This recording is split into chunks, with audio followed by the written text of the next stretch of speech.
Run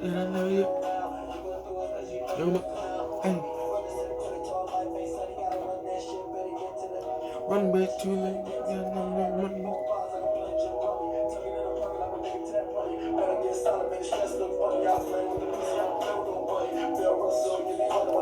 Hey, hey, what up, Megan?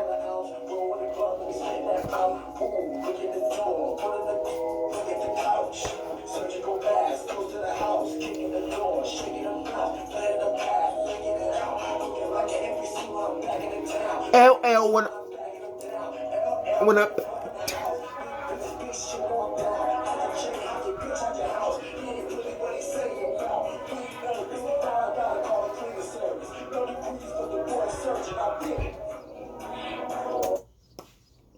We back. We're back, man. High Park in the building. You know how it is. Finals preview. Y'all ain't think I forgot about y'all, did you? Come on now, I ain't forget. Things happen, but I ain't forget. I ain't forget. Game 7 went a little, you know what I'm saying? I thought the Mavs were gonna win more than one game, but hey, it is what it is. It is what it is. It's gonna make the West Conference Finals. It is what it is. And he didn't get swept. No sweep on Luka's resume. But we here, man. Finals preview. You seen the thumbnail. Warriors versus Celtics. We are here. We are here, man. I'm glad we could finally be here. I'm glad we finally made it to the finals. It's been a long NBA season. A lot of injuries, a lot of COVID, a lot of drama, a lot of nastiness. But we here to raise up that Larry O.B., to raise up that Bill Russell Finals MVP. We are here. We are finally here. And you know what I would like to say? I'm going to get this straight out the way. Straight out the gate, man. You already know how it is. You already know how I'm rocking. Straight out the gate, I have the Boston Celtics in 6 or 7. Now, before you ask, oh my God, but what about Steph Curry with the, and what about Klay Thompson with the, and what about Jordan Poole with the? Trust me, I've seen all of that. I think this could be a very competitive series with either teams winning in 6 or 7. I just think that the Celtics defense is something the Warriors haven't seen this postseason. The best defense the Warriors have seen was the Mavs defense, and the biggest hole in the Mavs defense is they have no rim protection. They're a good perimeter defensive team, but they had no rim protection. Though this Celtics team has rim protection. They have Robert Williams, Time Lord, my guy. They have Big Al, my guy. They got rim protectors. They got people who can protect that fucking rim. You know what I'm saying? They haven't seen an offense like this. The Mavs offense was mid. The Nuggets offense was good, but they didn't play any fucking defense, so it didn't matter. Who cared if they scored? You can just get another bucket back. And the Grizzlies don't have a half-court offense. The Celtics are a great offensive team. Probably the best the Warriors have seen all postseason. Now, the same can be said for on the other side. The Celtics have not played an offense like this. They played the Nets, but they had no depth. And even though games 1 and 2 were really close, games 3 and 4 really weren't. It was a sweep. It is what it is. The Bucks series for the Celtics. Chris Middleton got injured in a series prior, so he missed that whole 7 games. It was just Giannis by himself, and that did go to 7, but still that was mainly due to the Bucks defense being able to kind of hold out on the end, you know. And against the Heat, that was just a series of someone's defense is also hitting, and these threes are hitting. Someone else's defense is hitting, and their threes are hitting. They haven't played an offense like the Warriors. The Warriors have not played a defense like the Celtics. So I think this could truly be a great clash in the finals, you know? And what I have to say to that is that I truly believe that due to the Celtics having Great rim protection, like I said. I think the best rim protection the Warriors have played all season, I mean all series, is Jaren Jackson Jr. and he gets in foul trouble easily, very very easily. He gets into foul trouble. Um, they have Time Lord and they have Al Horford. They have two versatile bigs who can not only protect that rim but can switch. The Celtics have a very switchable defense. They can switch onto perimeter players. Robert Williams is fine with going on that perimeter. He can play defense. He can block the threes. He can do all that. Al Horford is fine with going on that perimeter. You know what I'm saying? They stuck the needles into him, bro. He good. He good. He fine. You know what I'm saying? Now I think my biggest flaw for each team is for the Celtics. Number one, it's their offensive consistency. Jason Tatum has had multiple games where multiple stinkers. He's had two in the Miami series. He had 1.5 in the Bucks series, and he didn't really have one in the. He had games in the Nets series. I think 3 and 4 were kind of from him. They look good on the stat sheet, but they were kind of if you really watched it. Jaylen Brown, who have games where he's playing like Michael Jordan, and you have another game where he can't fucking handle the ball. You know, they're also a lot of times in the clutch. They'll just run to Marcus Smart. Here you go, Marcus Smart. Pass the ball to Marcus Smart. Let him do whatever. And that's not conducive to clutch time offense. You want the ball in your best player's hands at all times, and that's what I feel like the Celtics don't do, especially in the clutch. The Warriors do that amazingly. Not only do they keep it into Steph's hand, they have it in Draymond's hand, who can always make a play. They Klay Thompson, you know, he's always if he touches the ball, he's gonna shoot that bitch, and they'll find a guy like Jordan Poole or Andrew Wiggins for an open shot. You know, the Warriors don't have that problem when it comes to clutch time offense, which I feel like the Celtics need to fix up on. For me, the biggest flaw of the biggest flaw of the Warriors to me is their turnovers. They turn the ball over consistently way too much. Way too much. We've seen it in the Nuggets series. We've seen it in the Grizzlies series. We've seen it in the Mavs series. We've seen it against 3 teams whose defense aren't nearly as good as the Celtics. Now I'm supposed to believe their turnovers are just going to magically disappear against this defense? Come on now. Their turnovers is going to be a huge turning point for these games. For both of these teams, really, because a lot of times you'll know a Jason Tatum stinker is going to happen because he'll just pass the ball to the opponent.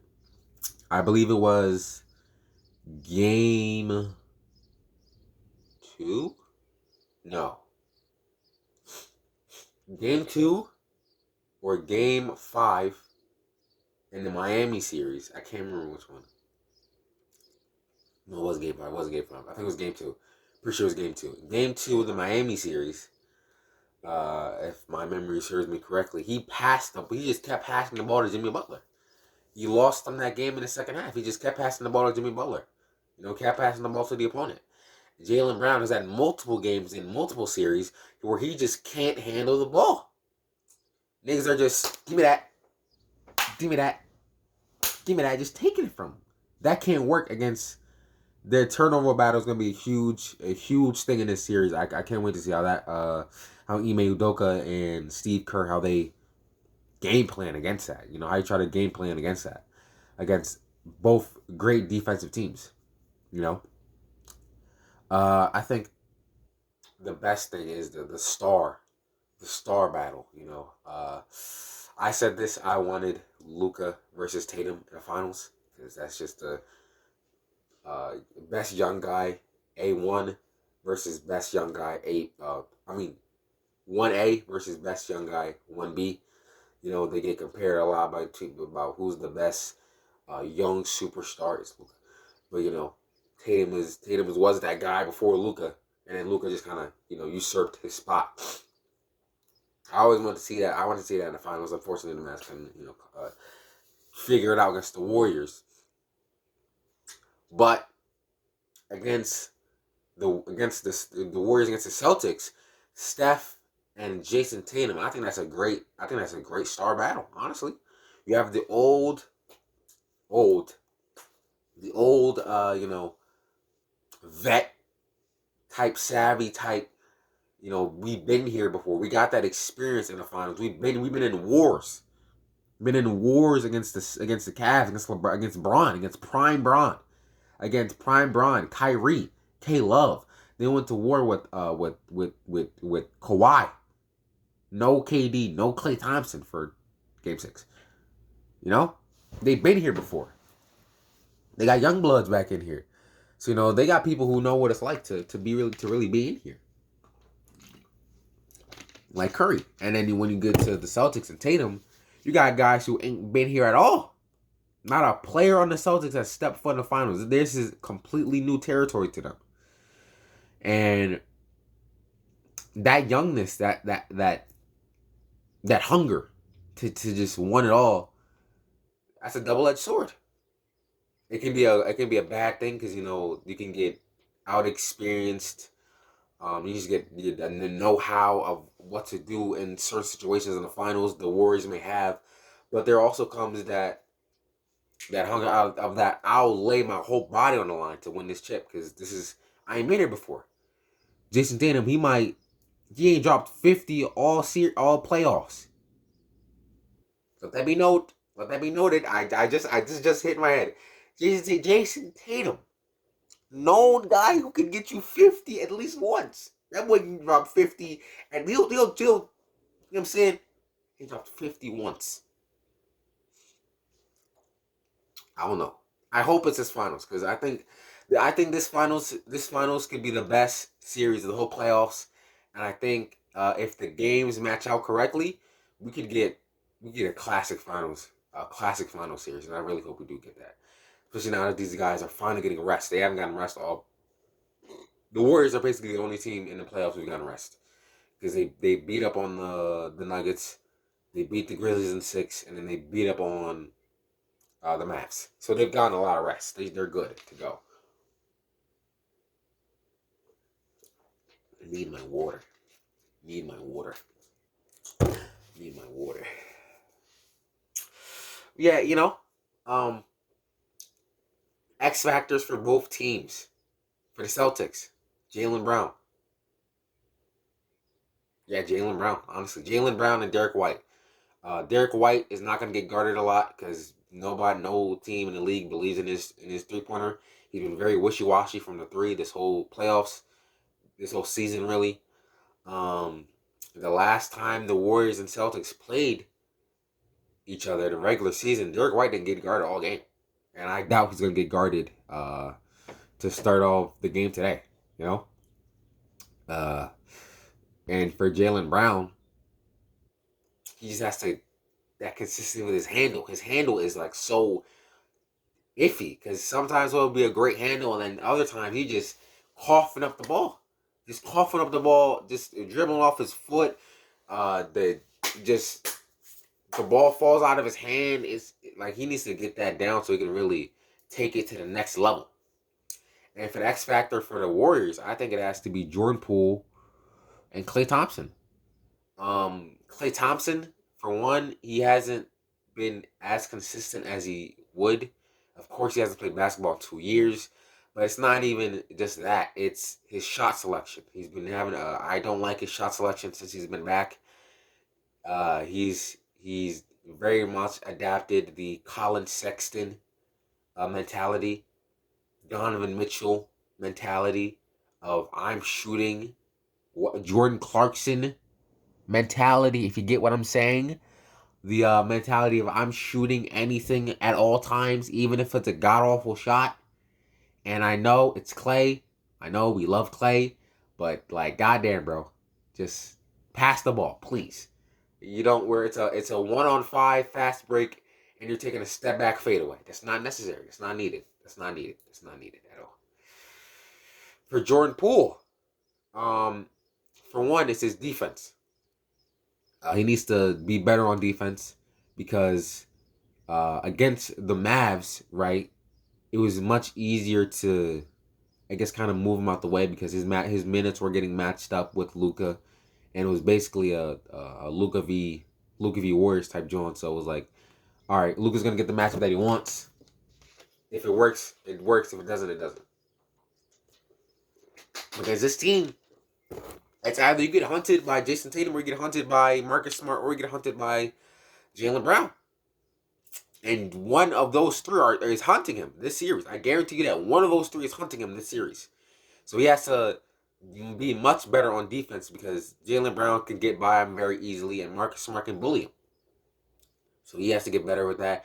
And not only that, just offense. Turnovers, like I said, he travels a lot. They don't call it. They haven't been calling it a lot this playoffs, but there's a lot of times where he walks. So they're gonna fake travel in a lot of these games. He's my guy, so I'm not mad at them not calling it. But it's like this is the finals. I can't whistle. Hold on. I can't whistle. Don't yell at me. Yeah, he's guaranteed. There's guaranteed to one of them Jones is getting called. You know, one of them Jones is getting called. He's getting hit with a. You know what I'm saying? He's getting hit with a. You feel me? He's got to get better at that. Has to get better at that. Has to get better at that. Has to get better at that. I got Through the Wire in the background just in case, you know what I'm saying? Shout out Through the Wire. I ain't got merch. Shout out Kenny Omega. I ain't got merch of them right now, but shout out Through the Wire. Those are my guys.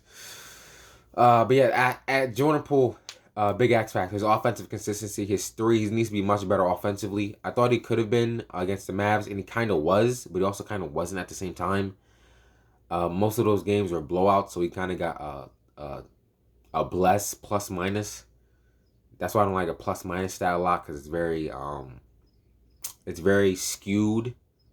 It's very, very, very skewed for certain things. So I don't really like it that much, but his offensive consistency needs to be much better. Just getting to the hole, getting a better 3-point looks, and making his 3-pointers. He get a lot of good 3-point looks, and he just won't make them. He hasn't had a real on fire game like he did versus the Nuggets in the regular season and in the playoffs. He didn't have I'm him type game since the Nuggets series, and I think he could have one of those in the finals. You know, given a certain who's on the floor, how if he's making his threes, that could be really huge for the Warriors. Like I said, 6 or 7 for both teams, but I got the Celtics in 6. I think their defense, their swarming defense, is something the Warriors haven't seen this postseason. This is a legendary defense. This is a team that locked down KD. This is a team that essentially just made Giannis a one-man wrecking ball. Not really a one-man wrecking ball, but they essentially just made, all right, Giannis, you can do whatever you want. We're not letting nobody else do nothing. And even then, they were making it hard on Giannis. They were getting him in foul trouble, giving offensive fouls, turnovers, he was missing a lot of layups, a lot of bunnies. They were still playing phenomenal defense on Giannis. And they were playing phenomenal defense against the Miami Heat. I also think Jason Tatum, he can wake up. I think this is his wake up series. This is one where I think he can have 50. Multiple 50 games. I don't know. I think if he feels it, if he's feeling it, if his terrible shot selection is going in, the sidestep threes, the dribble out the clock, take a terrible shot to end the shot clock, I think he can. I think he can have a major performance in these finals, either game 1 or game 3, game 4. Honestly, I hope we don't get too many blowouts. This is the last two, the conference finals, and the Mavs Sun series. The last parts of the Warriors Grizzlies series. There's a lot of blowouts this playoffs. There's been a lot of blowouts. I hope there aren't too many blowouts this finals. I got 2. I got either game 2. I hope today's a close. I hope today's. I want today to be a close game. I got game 2, game 3 being blowouts. I'm not gonna lie to you. I got game 2, game 3 being blowouts. Game 1, I think game 1's gonna be fire. I think the game 1 gonna be fire today. It's my birthday today, so hopefully they fix up. I'm gonna be real mad if they don't. I'm gonna be real mad if on my birthday they get a blowout game today. But that's about it, man. It's been your boy, Kyrie Park. You know who it is. All night I was stroking, Tina, I was stroking. Take time on a stroking. Where you think you're going, baby? Hey, I just met you, and this is crazy. Oh, here's my number, so call me, baby. It's hard to look right. It's hard to praise me. So here's my number. So call me, baby. It to look right at you, baby. So here's my number. So call me. Whoa.